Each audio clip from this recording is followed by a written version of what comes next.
The bird's nest.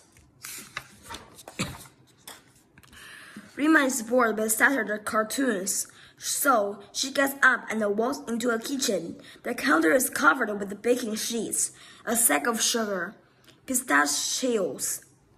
"We are going to bake today," Rima asks. After a week at school learning English, it feels good to speak Arabic.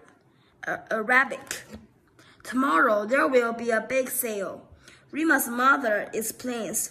Bake sale, Rima asks. "What's that?" "We refugees will bake our favorite sweets from home," her mother says. "Americans will come to buy them." This time last year, when Rima was 8, home was the tent among many other tents. The year before that, home was the side of the road. A storm tossed boat, a stranger's basement. It was wherever they happened to lay their heads at night. When Rima was 6, though, home was a house in the country of Syria. Home had a big window in the kitchen where black and white-tailed birds came to roost.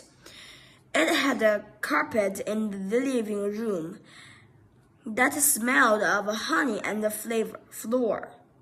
It had a bedroom with a perfect view of the moon.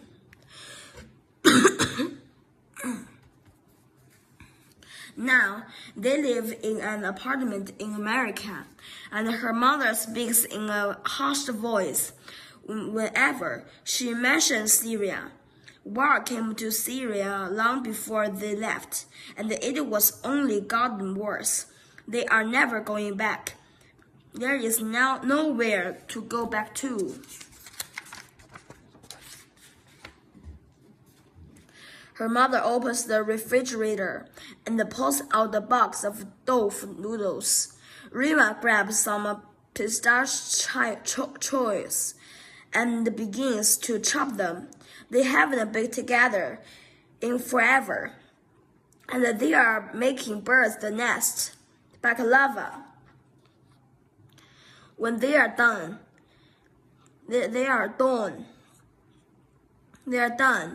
the pistachios will sit inside the dough, just like little eggs in a nest.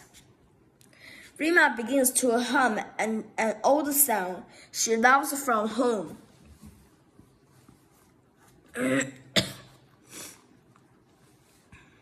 The next day, the bake sale is crowded and noisy. Everywhere Rima turns, she sees the sweets of her childhood, and beyond them a long line of family waiting. What if the Americans don't like Syria baking?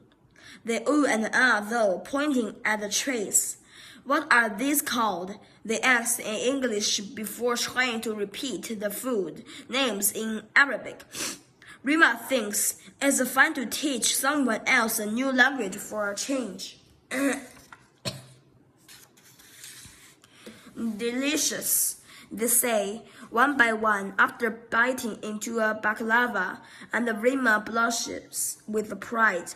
Rima and her mother return the next week, and the bird's nest baklava is the start of the bake sale. Rima thinks people can taste the joy that she and her mother share in the kitchen. Joy and peace after 3 years living as refugees, never settled or safe enough to back together. One week, a boy named Andy from Rima's school stops by her table with his family. "At my house in Syria, birds build nests just like this outside or kitchen window."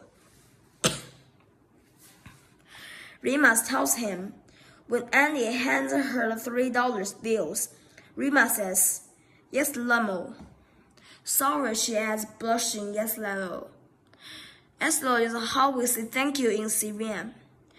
Islamo, then says Andy, lifting her baklava with a grin.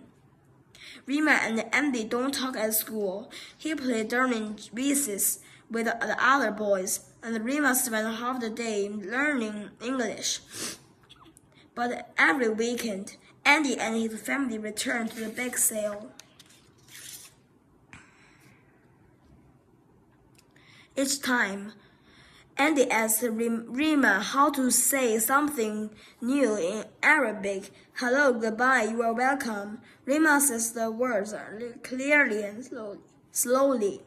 Andy's accent is awful, but she knows not to tease. Rima doesn't like it when the kids at school tease her about her English.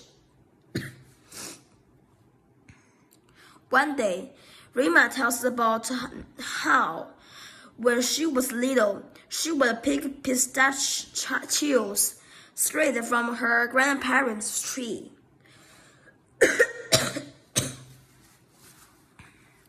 You must miss it there, Andy says, and suddenly Rima's eyes fill with tears. Ashamed, she ducks her head.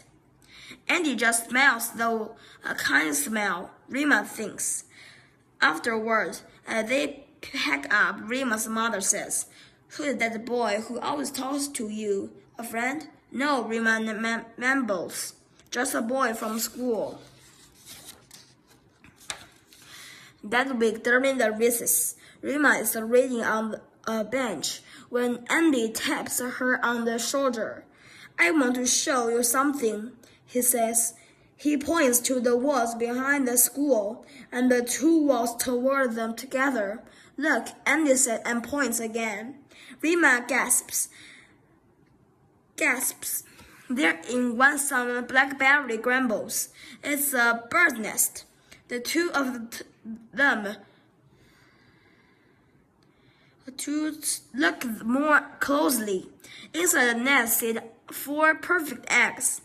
Wow. Rima breathes. Andy nods. They really do look just like your baklava, he whispers. I wonder if they'll live close to home. Once they hatch, Rima says, or fly far away to somewhere new. Andy put his hands in his pockets. Rima, she says shyly, I know you are sad to have left your first home behind, but I want you to know what's here in your new home. You're my Sadip. He looks at her. Did I say that right, Sadip?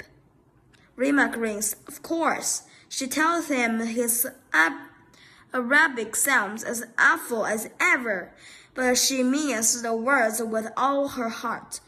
There's no wrong ways to say friend.